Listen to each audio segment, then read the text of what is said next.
Assalamualaikum warahmatullahi wabarakatuh. Berjumpa lagi dengan cerita horor tengah malam. Masih melanjutkan sebuah cerita dari akun Twitternya @netrakala, yaitu kisah cerita tentang mereka bagian ke-14 yang berjudul Awal Kebenaran. Sebelum mendengarkan, jangan lupa untuk klik tombol subscribe, tombol like, dan tombol lonceng untuk mendapatkan notifikasi agar tidak ketinggalan cerita horor menyeramkan selanjutnya.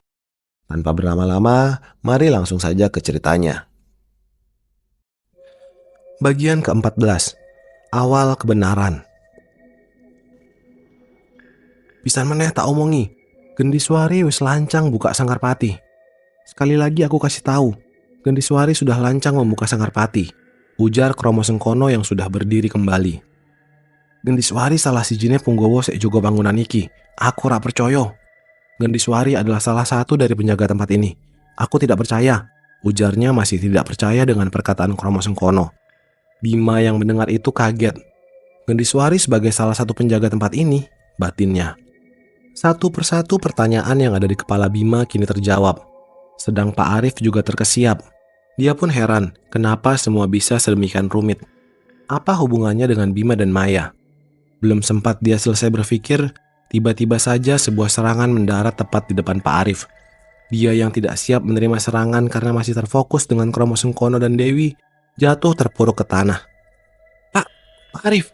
Teriak Bima panik yang melihat kejadian itu secara tiba-tiba. Menyisir pandangan di sekitarnya, Bima tidak mendapati apapun. Beberapa meter di depannya, terlihat Ki Ganang tersenyum gembira. Sadar itu perbuatan Ki Ganang, Bima mencoba untuk membuat bola energi untuk membalasnya. Tidak, jangan pancing dia. Saat ini kamu belum mampu untuk melawannya, Bim, ucap Pak Arif dengan memegangi pundak Bima. Mendengar hal itu, Bima menghela nafas dalam-dalam. Hampir saja dia membuat dirinya dan Pak Arif dalam bahaya. Cek iso menyat bocah.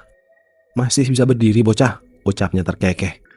Sungguh, sepertinya ia benar-benar sedang menikmati semua ini. Menyingkir Bim, pinta Pak Arif. Kali ini dia bersiap bertarung dengan memasang kuda-kuda. Dengan gerakan yang cepat, Pak Arif sudah berada di depan Ki Ganang. Melihat itu, Bima takjub dengan gerakan pencaksilat yang Pak Arif miliki. Bima melihat dua pertarungan yang seru. Mereka saling balas dengan serangan yang mengerikan. Sesekali dari mereka terpukul mundur dan bangkit lagi memulai serangan baru. Pisan meneh tak takoni, apa tujuanmu pengen banyu sendang pitu? Kowe ngerti resikone? Sekali lagi aku tanya, apa tujuanmu ingin air dari sendang pitu? Kamu tahu resikonya? Ucap Dewi saat sudah mundur beberapa langkah dari hadapan Kromo Sengkono. Telengno bocah kae. Lihat anak itu, geram Kromo Sengkono sambil menunjuk Bima. Pancen ambune bocah kae wangi Mbak Yu. Aku kroso ono sek aneh karo bocah kae. Memang bau bocah itu wangi Mbak. Aku merasa ada yang aneh dengan anak itu, ucap salah satu lelaki yang menempel di tubuh Dewi. Sopo bocah kae? Siapa bocah itu? Tanya Dewi. Tanya Dewi melihat Bima penasaran. Kembali menatap Kromo Sengkono menunggu jawaban. Bocah sek kudu tak jogo. Bocah yang harus aku jaga, jawab Kromo Sengkono tegas. Makhluk kaya kowe dadi ingon-ingone menungso, pantas ora iso dipercaya. Makhluk seperti kamu jadi peliharaannya manusia, pantas tidak bisa dipercaya. Ejek Dewi menyeringai kepada Kromo Sengkono. Sedang Kromo Sengkono sendiri tidak menanggapi Dewi. Bima melihat dengan jelas, di tangan kanannya sudah ada tombak yang dulu pernah melukai Ki Ganang. Janji tetap janji, geramnya yang maju kembali berusaha melukai Dewi. Mereka berdua sama-sama hebat. Serangan demi serangan yang mematikan membuat bulu kuduk Bima berdiri. Menoleh menghadap Pak Arif, ia juga melihat sesuatu yang luar biasa. Gerakan-gerakan yang tidak mungkin Bima lihat di dunia manusia. Menghela nafas, Bima berpikir sebaiknya dia juga bersiap-siap untuk mengumpulkan energi. Saat ini dirinya sangat bebas serangan. Memfokuskan pada kedua tangannya, kobaran api mulai muncul melingkupi tangan Bima. Seketika Ki Ganang dan Dewi menoleh ke arah Bima. Jelas ada keterkejutan dari diri mereka. Bocahku, jebul ora sembarang uwong. Bocahku, ternyata bukan sembarang orang, kekehnya saat melihat energi yang cukup kuat menyelimuti tangan Bima. Mendapat kesempatan itu, Pak Arif menggunakannya sebaik mungkin. Pukulan telak menghantam perut Ki Ganang sampai membuatnya jatuh ke tanah. Kurang ajar, ucapnya murka. Matanya mendelik melihat Pak Arif. Tidak gentar, Justru Pak Arif menampilkan senyum mengejek. "Jangan alihkan pandanganmu dari musuhmu," ucapnya. Bima yang melihat itu tersenyum, tapi itu hanya sesaat. Karena kali ini serangan Ki Ganang bukan mengarah ke Pak Arif. Dengan cepat dia bergerak ke arah Bima. "Bim, lari!" teriak Pak Arif yang menyadari bahaya menuju Bima. Kromo Sengkono yang mendengar hal itu juga menengok ke arah Bima. Pukulan telak mengenai Kromo Sengkono. Gantian, saat ini Dewi yang memanfaatkan kelengahan Kromo Sengkono. Sesaat terlihat Kromo Sengkono tumbang dan tidak bisa berdiri. "Cah bagus, ora sabar aku duweni kowe. Anak ganteng, sudah tidak sabar aku bisa memilikimu," ucapnya saat sudah tepat berada di depan Bima. Sontak secara refleks dia mencoba memukul Ki Ganang, tapi gerakannya terlampau lambat. "Haha, durung wayahe le, sinau meneh, kene tak ajari." "Hahaha, belum saatnya nak, belajar lagi, sini saya ajari," kata Ki Ganang tertawa melihat apa yang sedang dilakukan Bima. Benar saja, Ki Ganang langsung melancarkan pukulan ke arah Bima. Sekali pukulan, dia bisa langsung membuat Bima terpelanting mundur. Belum juga Bima mendarat di tanah, Ki Ganang sudah berada di belakangnya dan memukulnya kembali. Kini Bima seolah sedang dijadikan mainan oleh sosok yang mengerikan itu. Melihat Bima yang sudah terlihat lemas, Pak Arif berlari menuju ke arahnya. Belum juga sampai, tombak yang sedari tadi dipegang Kromo Sengkono sudah menancap di tangannya. Beruntung, sedikit saja bergeser pasti sudah menembus dada kirinya. Erang Pak Arif sambil mencoba mencabut benda yang masih menancap itu. "Sial, aku lupa kalau jasadku juga ada di dalam ini," ujarnya. Kini Bima terbaring. Api yang menyala sudah padam sedari tadi. Nafasnya tersengal-sengal. "Piye cah bagus, ojo dumeh kowe ning kene. Gimana anak ganteng? Jangan sok kamu di sini," ucap Ki Ganang yang sudah berdiri di samping Bima. Kromo Sengkono yang kini dipegangi oleh Dewi juga tidak bisa melakukan apa-apa. "Bocahmu bari iki mati. Bocahmu setelah ini mati," ucapnya lirih tersenyum. Bima yang mendapati kematiannya sebentar lagi datang hanya bisa berpasrah. Sedari tadi, batinnya tidak lepas berzikir. Dia sudah pasrah jika memang harus seperti ini. Ki Ganang sekali lagi mengangkat tangannya. Bima melihat ada pendar warna kemerahan yang menyelimuti tangan tua itu. Blam! Tiba-tiba saja, cahaya kuning menyambar mereka berdua. Yang Bima lihat, cahaya itu jatuh terjun begitu saja dari langit. Ki Ganang yang memiliki refleks hebat bisa menghindar dengan cepat. "Tak balik nih duekmu. Saya kembalikan punyamu," terdengar suara simbah tepat di telinga Bima. Mata tombak Nyempoko kuning sudah ada di samping tangan Bima. "Wah!" terdengar suara Kromo Sengkono gembira. Sedang Pak Arif merasa benar-benar bahagia melihat itu. "Modar kowe kabeh. Mati kamu semua," ucap Kromo Sengkono. Orang mungkin. Tidak mungkin. Tidak mungkin," ucap Dewi terlihat syok melihat benda yang ada di tangan Bima. Ki Ganang juga mundur beberapa langkah. Keterkejutannya membuat dirinya tidak bisa mengatakan apa-apa dalam beberapa saat. Bima mencoba mengatur nafasnya. Darahnya masih menetes dari sudut bibirnya. Perlahan dia bangkit. "Sopo kowe?" bentak Ki Ganang melihat ke arah Bima. Ada nada getir dalam suaranya. Untuk pertama kalinya, Ki Ganang merasa khawatir. Sementara itu, "Wan, kita di mana?" ucap Banyu saat sadar bahwa dirinya sedang tiduran di amben sebuah gubuk. Terakhir yang diingatnya, dia tiba-tiba merasa ditarik ke belakang dan semuanya menjadi gelap. "Sudah sadar?" ucap Wawan. "Aku tidak tahu. Sedari tadi tidak ada orang yang kulihat. Aku coba mengetuk pintu itu juga tidak ada jawaban," kata Wawan sambil menunjuk ke arah pintu yang ada di samping amben. "Di mana yang lainnya?" ucap Banyu sambil mencoba berdiri. Kepalanya sungguh terasa berat sekali. "Aku tidak tahu. Sepertinya Buto itu memisahkan kita dari Bima dan Arif," ucapnya menggeleng. "Ayo cari mereka," ajak Banyu. "Mau dicari kemana? Apa kamu tidak melihat di depanmu?" ucap Wawan. Benar saja, ketika Banyu melihat ke depan, banyak sekali sosok-sosok yang tadi pernah jumpainya. "Astagfirullah," ucapnya saat menyadari dirinya dan Wawan sudah dikepung puluhan sosok astral. "Entah kenapa dari tadi, mereka tidak mau mendekat ke arah gubuk ini.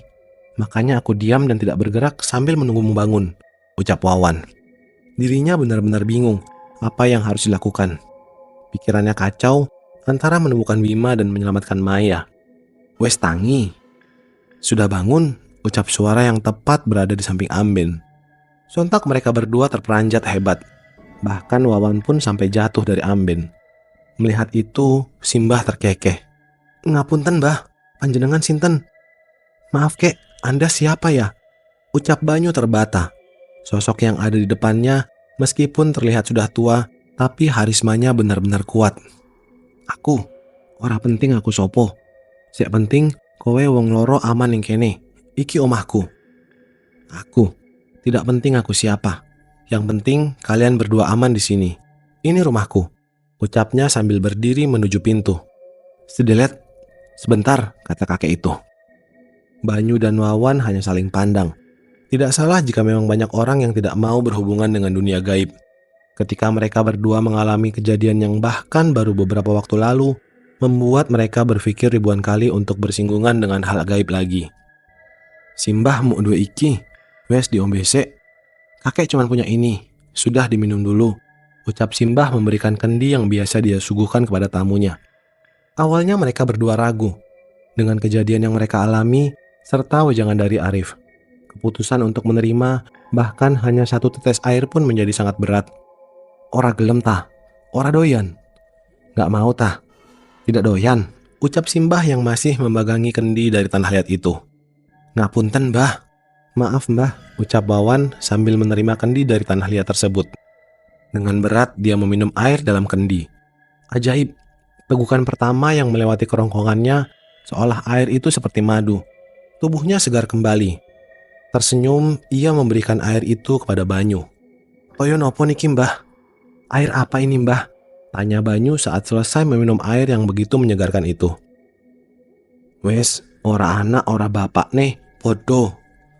Wes, tidak anak tidak bapaknya, sama, kekehnya. Mendengar itu Banyu heran, siapa yang dimaksud anak oleh kakek ini? Iyo, anakmu pernah mampir rene, rasah sumelang. Engkau nek wes rampungan, ben kowe-kowe dipetok. Rasah metu-metu suka gubuk iki, Simbah tak metu dilit. Iya, anakmu pernah mampir ke sini. Tidak usah khawatir, nanti kalau sudah selesai, biar kalian jemput. Jangan keluar dari gubuk ini, kakek mau keluar sebentar. Ucapnya seolah bisa membaca pikiran Banyu. Njih, Mbah, matur suwun, jawab Wawan. Sedang Banyu hanya mengangguk dan tersenyum. Di sisi lain, Bima tidak menjawab pertanyaan dari Ki Ganang. Dia masih mencoba mengatur nafasnya dan memulihkan diri. Tombak cempoko kuning masih ia genggam dengan erat. Melihat Bima mengabaikan pertanyaannya, Ki Ganang merasa jengkel. Dalam sekejap dia sudah berada di depan Bima lagi. Tangannya sudah siap menyerangnya. Melihat itu, Bima hanya tersenyum lemah. Berat! Ki Ganang kembali terlempar ke belakang. Sesaat Pak Arif mengira bahwa yang melakukan itu adalah Bima. Tapi ternyata dia salah. Serangan itu berasal dari Banaspati yang sedari tadi ternyata sudah memperhatikan mereka dari jauh. Matur nuwun. Terima kasih, ucap Bima lirih. Bocah tengik, ngopo kowe melu-melu? Bocah tengik, ngapain kamu ikut-ikut? Ucap Ki Ganang marah saat melihat ternyata Banaspati yang melukainya. Sak karepku arep melu-melu opo ora? Ket biyen aku wes rak seneng karo kowe ro Gendhiswari. Terserah aku, mau ikut-ikut apa tidak. Dari dulu aku sudah tidak suka denganmu dan Gendhiswari, ucapnya dengan suara anak kecil yang mengejek. Minggiro, opo tak lumat? Minggir, apa aku lumat? Ucap Ki Ganang. Simbah-simbah koyo kowe pancen wis ora wayahe. Utekmu wis ra kanggo gawe.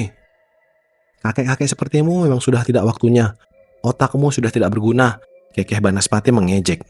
Menyikirlah, dekat-dekat dengan manusia itu. Akan kuurus laki-laki tua ini, ujar Banaspati lirih kepada Bima.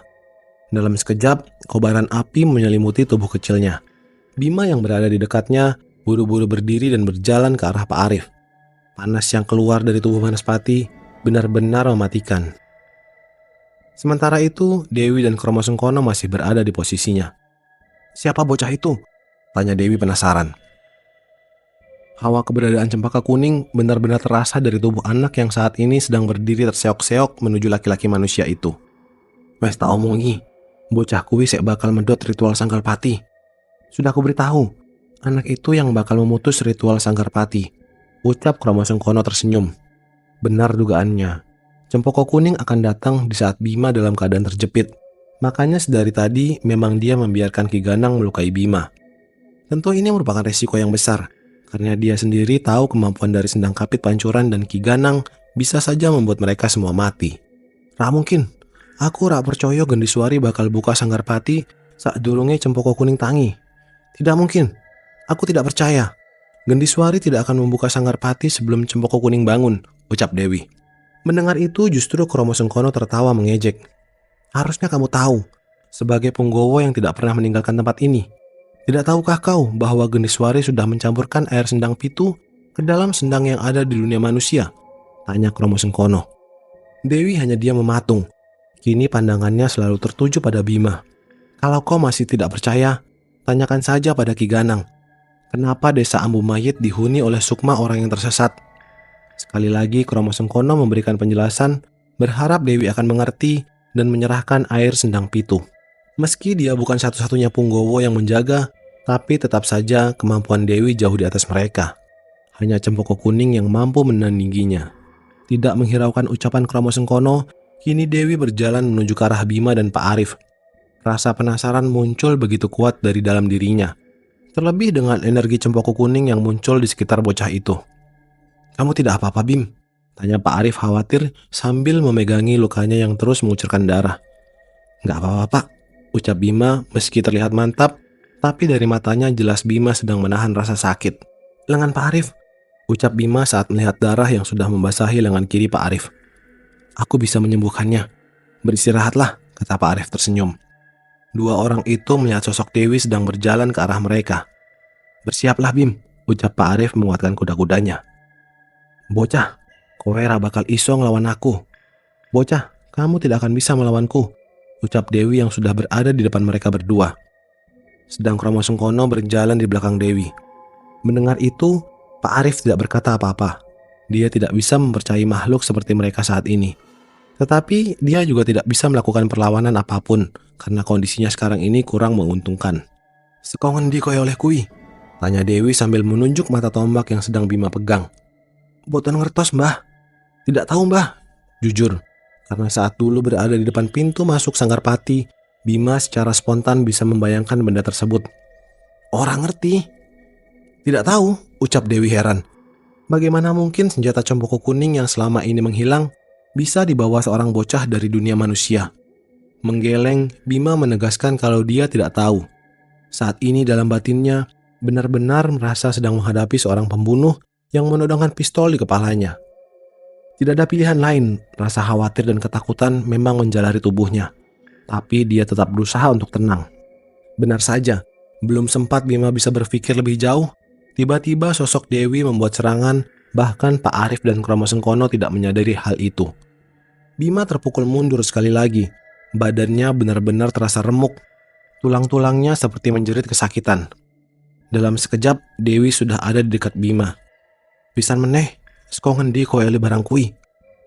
Sekali lagi, dari mana kamu dapat barang itu? Ucap Dewi tanpa ekspresi. Terengah, Bima hanya bisa tersenyum. Sekali lagi bayangan kematian kembali hadir di depan matanya. Dia seperti boneka yang sedang dimainkan oleh orang-orang dewasa. Rasa muak dan marah yang begitu besar tiba-tiba muncul di batin Bima. Pak Arif dan Kromo Sengkono yang melihat itu mencoba untuk menyingkirkan Bima dari Dewi. Tapi sayang, sosok laki-laki yang sedari tadi menempel di tubuh Dewi kini ikut menghalangi. Suwe ora ketemu, ucap lirih Bima yang masih terlentang di tanah. Kaget bukan main, kini Dewi mundur beberapa langkah. Bima bangkit, energinya begitu meluap. Bahkan Ki Ganang yang masih bertarung dengan Manaspati juga sesaat melihat ke arah Bima. Nyai, ucap Dewi langsung bersimpuh di depan Bima.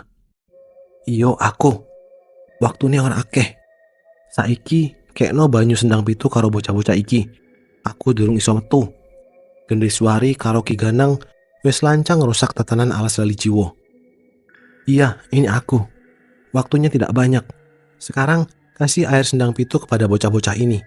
Aku belum bisa keluar. Gendiswari dan Ki Ganang sudah lancang merusak tatanan alas lali jiwo. Ucap Bima masih dengan suara yang lirih. Apunten Nyai, tapi alasannya nopo? Maaf Nyai, tapi alasannya apa? Ucap Dewi kebingungan. Belum pernah sekalipun Cempoko Kuning mau memberikan air sendang pitu, bahkan kepada manusia yang jauh lebih memiliki kemampuan dari bocah ini. Ben kromo sengkono sek jelas no. Aku rak duwe waktu akeh. Mesakno bocah iki yen awake kesuwen tak enggo. Biar kromo sengkono yang menjelaskan. Aku tidak punya waktu banyak. Kasihan anak ini jika badannya kelamaan kupakai, ucapnya. Tersentak, Bima kembali tersadar. Dia bingung kenapa sosok yang tadi ingin membunuhnya sudah bersimpuh di depannya. Bima merasa terancam. Ia mundur beberapa langkah. Ora usah wedi Cah Bagus. Sepurane wis gawe awakmu koyo ngene. Tidak usah takut anak ganteng. Maaf sudah membuat kamu menjadi seperti ini, ucapnya lirih memandang Bima. Namun dia tidak peduli. Bima terus berjalan mundur. Mata tombak yang di tangannya dia pegangi dengan erat. Tenang no atimu, ucap kromo sengkono yang sudah di belakang Bima. Kenapa mesti Bima? Ucap Bima lantang. Dia mulai muak dengan semua yang sudah terjadi. Rasa sakit di dadanya membuat semua menjadi jelas. Lebih baik tidak berhubungan dengan mereka. Pak Arif yang mendengar itu berjalan tertatih menuju Bima. Dalam sekejap dia memeluknya. Tangis Bima pecah. Dia ingin pulang dan bertemu Sekar. Dia sudah lelah dijadikan mainan, layaknya bola yang sedang dikejar kucing. Kita selesaikan dan pulang, ucap Pak Arif lirih. Nafas Bima masih memburu. Perlahan, saat keadaan mulai tenang, kembali dia menatap Dewi. Tolong, aku hanya ingin saudaraku selamat, ucap Bima dengan penuh permohonan kepada Dewi. Akan kuberikan, setelah semua sudah jelas, ucap Dewi. Bluk! Terdengar suara dentuman yang hebat. Banaspati terlempar karena serangan yang dibuat oleh Ki Ganang. Sesaat Ki Ganang terlihat ingin menemui mereka, tapi ternyata dia kabur karena merasa bahwa dirinya sudah terancam dengan adanya Cempoko Kuning yang hadir di antara mereka. Banaspati yang sudah berdiri kini melangkah ke arah mereka. Jelaskan, ucap Dewi melihat ke arah Kromo Sengkono dan berjalan menuju ke arah pohon besar yang tadi hampir saja dirusak oleh Kromo Sengkono. Masuklah, kalian perlu memulihkan tenaga, ucap Dewi yang langsung masuk menembus pohon itu. Sejenak Pak Arif dan Bima ragu, tapi Kromo Sengkono memastikan bahwa tidak ada pertarungan lagi untuk sementara ini. Melangkah perlahan, Bima ragu bagaimana dia bisa menembus pohon itu. Kromo Sengkono dan Banaspati sudah masuk, sedang Pak Arif ada di belakang Bima. Ayo, ucapnya mendorong punggung Bima. Nekat ia berjalan. Saat sudah dekat sekali dengan batang pohon, benar saja, dirinya bisa menembus pohon yang berdiri kokoh di depannya. Ajaib, kini dia sedang berada di sendang yang pernah ia lihat. Ingatan sosok Arum kembali muncul dalam benak pikiran Bima. Sendang ini, Bima pernah ke sini, ucap Bima saat melihat sekitar. Kamu pernah ke sini? Bagaimana? Tanya Dewi penasaran. Waktu melihat masa lalu Gendiswari, ucap Bima. Jelaskan. Tapi sebelumnya berendamlah di dalam sendang ini. Tenaga dan luka kalian akan cepat pulih, ucap Dewi yang sudah berdiri dan berjalan menuju sisi lain dari sendang ini. Tanpa diminta 2 kali, Kromo Sengkono dan Banaspati langsung berjalan menuju tengah sendang. Penampilan Kromo Sengkono berubah menjadi sosok yang pernah diperlihatkan kepada Bima. Sosok laki-laki dengan gelang emas yang melingkar di tangannya. Pak Arif sedikit kaget, tapi tidak memberikan pertanyaan. Dia melepas satu persatu pakaiannya dan masuk ke dalam sendang. Melihat itu, Bima juga mengikuti mereka untuk duduk bermeditasi di sendang pitu. Benar saja, Bima merasakan tenaganya pulih, dan luka-luka yang ia terima tadi menguap begitu saja. Dia membuka mata, mendapati kalau mereka bertiga sudah duduk dekat Dewi. Dan yang membuat Bima heran dengan santainya Pak Arif membakar sebatang rokok yang sudah terselip di kedua jarinya. Merene Cah Bagus. Kesini anak ganteng, ucap Dewi sambil melempar senyum ramah kepada Bima. Menghela nafas, Bima beranjak dan melangkah ke arah mereka. Banyak yang ingin aku tanyakan dan ingin ku ketahui. Ceritakanlah, ucap Dewi. Sekian bagian ke-14 dari kisah cerita tentang mereka. Nantikan bagian ke-15 di video selanjutnya. Terima kasih sudah mendengarkan cerita horor tengah malam. Sampai jumpa di cerita selanjutnya.